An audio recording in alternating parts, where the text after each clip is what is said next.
সাউদা সুমি নামে এক নারী, পুলিশ তাকে গ্রেপ্তার করেছে এবং বলা হয়েছে উপরের নির্দেশে তাকে গ্রেপ্তার করা হলো। আজকের অফিস টাইমের মধ্যেই ওই নারীকে মুক্তি দিতে হবে। নাদিম নামে এক ব্যক্তি ফেসবুকে সরকারের পরামর্শ দিয়েছে, সমালোচনা করেছে। সেই সমালোচনা বিএনপি জামাত উভয়কেই করেছে এবং তার এই ফেসবুকের স্ট্যাটাসের দিয়েছে, কি বলে, শেয়ার দিয়েছে একজন সাউদা সুমি নামে এক নারী।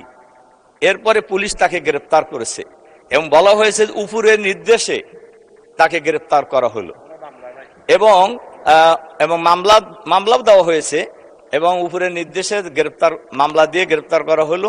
আমার প্রশ্ন হলো, এমনি সমালোচনার মধ্যে ছিল তেলটাকে সে বেশি গুরুত্ব দিয়েছে। তো আমার প্রশ্ন হলো, উপরের নির্দেশ বলতে কাকে ওনারা বুঝিয়েছেন এটা আমি জানতে চাই। আর এর সাথে সাথে আমি মাননীয় স্পিকারের মাধ্যমে সরকারের কাছে আহ্বান জানাতে চাই, আজকের অফিস টাইমের মধ্যেই ওই নারীকে মুক্তি দিতে হবে এবং অফিস টাইমের মধ্যেই এই মামলাও প্রত্যাহার করে নিতে হবে। তার কারণ এই গ্রেপ্তারের মধ্য দিয়ে ফ্যাসিবাদী সরকারের পূর্বাভাস পাওয়া যায়, অথচ এই সরকার তো গণতান্ত্রিক সরকার, কাজে মানুষ কি কথা বলতে পারবে না? এজন্য আমি মাননীয় স্পিকারের মাধ্যমে এই বিষয়ে আমি সবার কাছে দৃষ্টি আকর্ষণ করছি।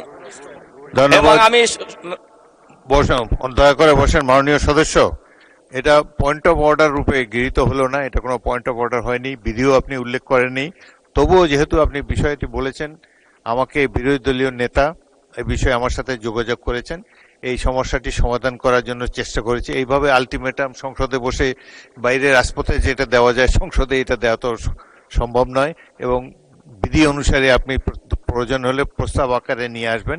এইভাবে তাৎক্ষণিক সমাধান এইভাবে দাঁড়িয়ে যে কোনো বিষয়ে। আর ফেসবুক তো বাংলাদেশের ফেসবুক সম্পর্কে এটা এত বিশাল একটি বিষয়, প্রতিদিনই সরকারকে যাকে খুশি তারা মন্তব্য দিয়ে যাচ্ছে। সবকিছু আমলে নিলে এই সংসদ আর অন্য কোনো কাজ করতে পারবে না। তবুও মাননীয় বিরোধী দলের নেতা আমাকে বিষয়টি জানিয়েছেন, আমরা বিষয়টি খেয়াল করছি, এ ব্যাপারে আমরা প্রয়োজনীয় ব্যবস্থা গ্রহণ করার উদ্যোগ গ্রহণ করব। ধন্যবাদ।